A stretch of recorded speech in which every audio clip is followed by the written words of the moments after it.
Gil, is there any video about the usage of bound testosterone? If I am correct, albumin and SHBG are binding transportation proteins that bind to testosterone and carry it around.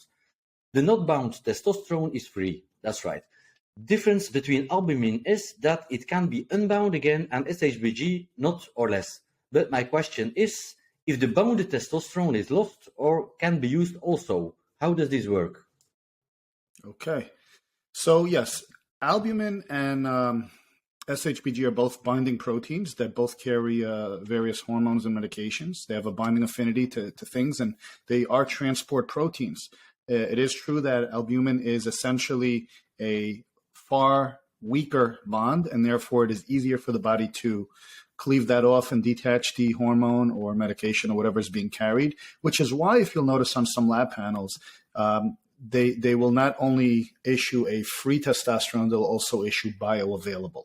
Bioavailable testosterone includes the free testosterone combined with the albumin-bound testosterone to make up your bioavailable, because it is still available for your body to use as needed.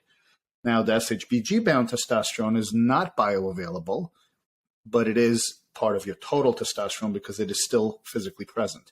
So I like to tell people to think of SHBG more of like a savings account.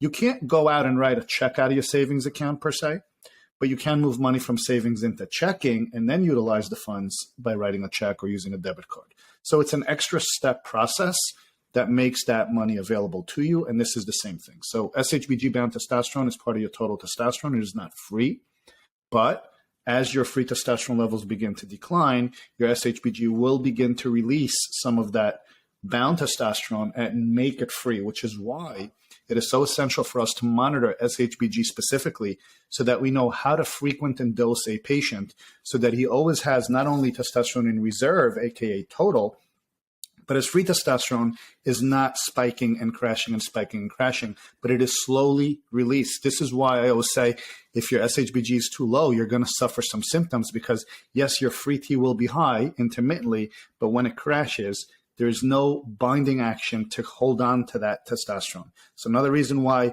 guys with low SHBG tend to have lower total T levels. And what do they normally do? They say, well, I'm injecting 180 or 200 milligrams a week, however you may be splitting that up, but my total T is only in the 600s. I think I need a bigger dose. No, what you need is more SHBG so that your total T can build up. Imagine that savings account doesn't have the capacity to house anymore. So essentially, you're never going to be able, right? You're lowering the level of that sink. So once it tops off, it spills over, and you're never able to get it any fuller. That's another reason why older men with elevated SHBG tend to have higher total T levels. And this is why when you check total testosterone on a 60 or 70-year-old, their doctor often says, oh, you're great. You're in the 450s. That's phenomenal for your age. Yes, that's because their SHBG is like 85. So they're not able to utilize any of it. Their free T is in the toilet. They suffer all low T symptoms. And the reason that it's so high is because it's all bound by SHBG and it's never being utilized or excreted.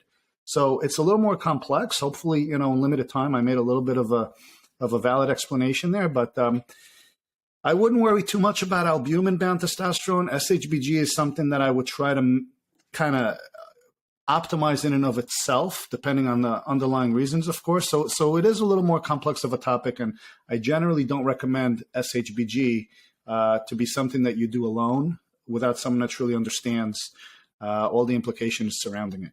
And now, click on this video to learn more about TRT and hormone optimization.